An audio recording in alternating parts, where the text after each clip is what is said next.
হৃদয়ের কথা বলিতে বেকুল এই স্লোগানে চট্টগ্রামের সঙ্গীত অঙ্গনে যাত্রা শুরু করা সংগঠন চট্টল সুরঙ্গনের নতুন কমিটির অভিষেক ও সাংস্কৃতিক অনুষ্ঠান জমকালো আয়োজনে অনুষ্ঠিত হয়েছে। মঙ্গলবার চট্টগ্রাম জেলা শিল্পকলা একাডেমিতে এই অনুষ্ঠান অনুষ্ঠিত হয়। অনুষ্ঠানে চট্টল সুরঙ্গনের সভাপতি মুক্তা সরকারের সভাপতিত্বে ও দিলরুবা খানমের সঞ্চালনায় প্রধান অতিথি হিসেবে বক্তব্য রাখেন চট্টগ্রাম বিশ্ববিদ্যালয়ের বাংলা বিভাগের সাবেক অধ্যাপক ডক্টর আবুল কাশেম। এতে উদ্বোধক হিসেবে উপস্থিত ছিলেন 21 পদকপ্রাপ্ত বংশীবাদক ওস্তাদ ক্যাপ্টেন আজিজুল ইসলাম।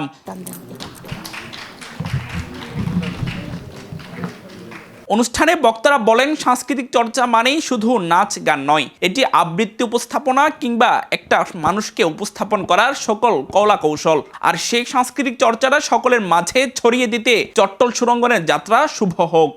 এবং আমি এই সংগঠনের প্রতি আমার সবসময় দোয়া রইল, আশীর্বাদ থাকবে, সব সময় আমাকে সাথে পাবেন। আমি একদিন মুক্তা সরকারকে বললাম, আমরা কিন্তু মাঝে মধ্যে বাসায় এবং আমার অফিসে সপ্তাহে 15 দিন 1 মাস একটি বিনোদন করতাম। এ সময় সংগঠনের সদস্যরা চট্টগ্রামের সাংস্কৃতিক অঙ্গনের বিপ্লব ঘটাতে একটি সাংস্কৃতিক বিশ্ববিদ্যালয় স্থাপনের লক্ষ্যে কাজ করার কথাও বলেন।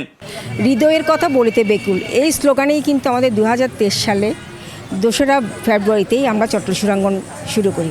এটা হচ্ছে ধর্ম, বর্ণ, জাতি, শ্রেণী, বিভিন্ন পেশার মানুষ আমরা ঐক্যবদ্ধ হয়ে মানুষে বিভেদ ভুলে একে অন্যের সুখ দুঃখ ভাগ করে নেয় এবং একসাথে আনন্দের সাথে পথ চলায় কিন্তু এটার উদ্দেশ্য।